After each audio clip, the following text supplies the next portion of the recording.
ഇല്ല ഇല്ല, നല്ലതായിട്ട് ഉപയോഗിക്കും. ചേട്ടന്മാർക്കറിയും കൂടുതൽ വഴി ഇല്ലേ? എന്തൊക്കെയാണ് ഫോൺ ചെയ്യുന്നത്? ഓക്കെ, ഫോൺ നമുക്ക് എന്തിനൊക്കെ യൂസ് ചെയ്യാൻ പറ്റും?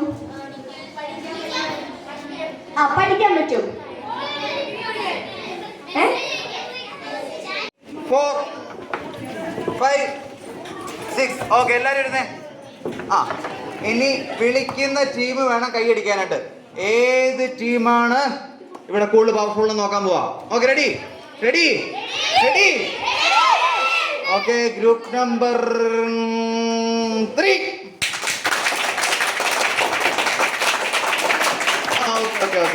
ഓക്കെ കേട്ടല്ലോ, ഇതിനെ അടുത്ത പൊട്ടിക്കുന്നതായിരിക്കണം അടുത്തത്. Okay, group number 2. എനർജി പോരാ. ഹലോ ഹലോ എന്ന് പറയുമ്പോൾ ഹലോ എന്നല്ല, ഹായ് എന്ന് പറയണം. ഒന്നുകൂടെ ഹലോ എന്ന് പറയുമ്പോൾ ഹായ് എന്ന് പറയണം. Hello hello. ശരി, അപ്പൊ ഈ വിവേകാനന്ദന്റെ ജന്മദിനത്തെ നമ്മൾ വേറൊരു പേരും കൂടെ പറയാം.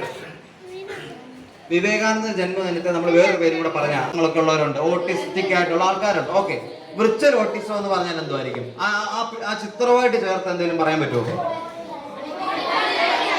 കൈ കൊടുത്തിട്ട് പറയണ, എന്നാലേ ടീമിന് മാർക്ക് കിട്ടുള്ളൂ. ആ ടീം ഏറ്റവും കൂടുതൽ ആൾക്കാരെ വെക്കുക. എന്തുവാ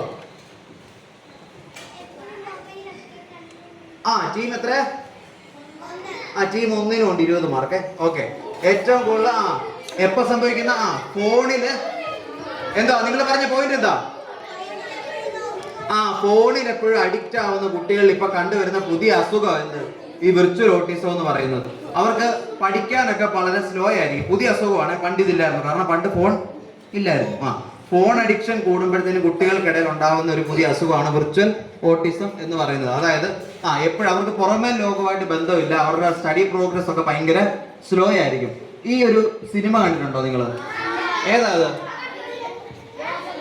ഒരു തമിഴ് സിനിമയാണ്. ചിറ്റ. ഗ്രൂപ്പ് നമ്പർ എത്ര? 5-ന് 10 പോയിന്റ്. ഏതാ ഗ്രൂപ്പ് നമ്പർ 5 അല്ലേ? ഓക്കെ. ചിത്ത തമിഴ് സിനിമയാണ്. അതിൻ്റെ അകത്ത് ആ സീൻ എന്താന്ന് മനസ്സിലാവുന്നുണ്ടോ കണ്ടിട്ട്? ആ കുട്ടിയെ തട്ടിക്കൊണ്ട് പോവാ. ആ പുള്ളിക്കാരൻ, ആ താടി വെച്ച പുള്ളിക്കാരൻ കുട്ടിയെ തട്ടിക്കൊണ്ട് പോകും. എങ്ങനെ തട്ടിക്കൊണ്ട് പോകുന്നേ?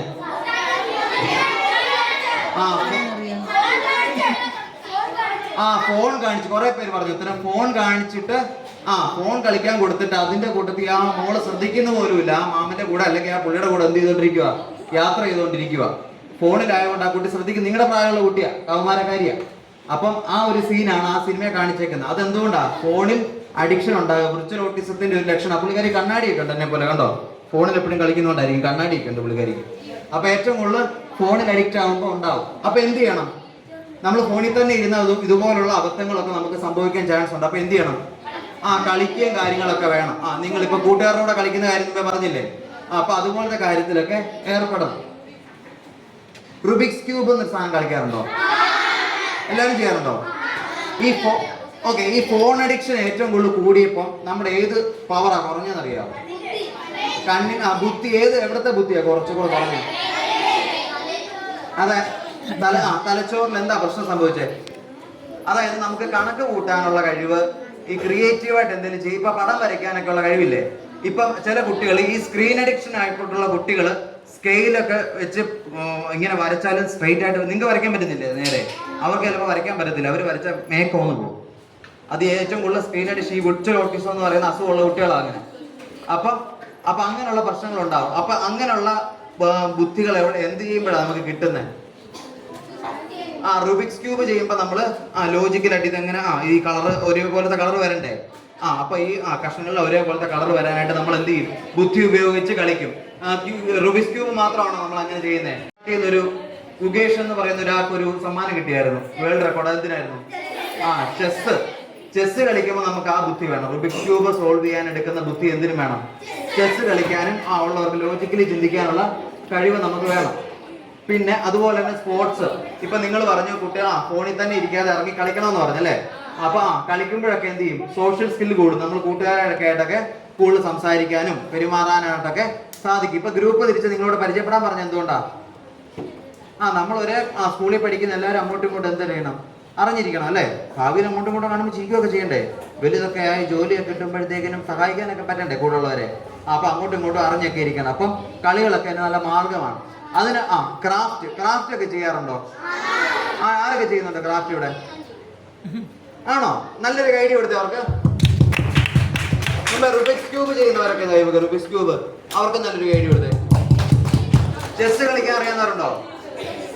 ഫോണിൽ അഡിക്ഷൻ ആകുമ്പോഴത്തേനും നമ്മൾ ഏറ്റവും കൂടുതൽ തകരുന്ന ഏത് ഭാഗമാണെന്ന് അറിയാമോ? അപ്പുറത്തെ ഭാഗം. Right brain. അവിടെ എന്തൊക്കെയാ ഉള്ളത്? ക്രിയേറ്റീവ്, ഇമോഷണല് ഉൾപ്പെടുത്തിയിട്ടുള്ളത്. അപ്പൊ നമ്മുടെ റൈറ്റ് ബ്രെയിൻ ആക്റ്റീവ് ആകാനായിട്ട് എന്തൊക്കെ വേണം? നമ്മൾ മുമ്പേ പറഞ്ഞ കാര്യങ്ങളൊക്കെ വേണം. എന്താ? കൂട്ടുകാരോടൊപ്പം കളിക്കുകയൊക്കെ വേണം. അപ്പോഴാണ് മറ്റുള്ളവരുടെ ഇമോഷൻസ് നമുക്ക് മനസ്സിലാക്കാൻ പറ്റുന്നത്. പിന്നെ വേറെ ചെസ്, റുബിക്സ് ക്യൂബ്, കൂട്ടുകാർ ഫുട്ബോൾ കളിക്കുക, ക്രാഫ്റ്റ്, ക്യാരംസ്, ക്രിക്കറ്റ്. നമ്മൾ ഇതുപോലെ 15 മിനിറ്റ് ടൈം തരാം. അതിനുള്ളിൽ എന്തെങ്കിലും ആവശ്യമുണ്ടെങ്കിൽ ചോദിച്ചാൽ മതി. ഓക്കെ.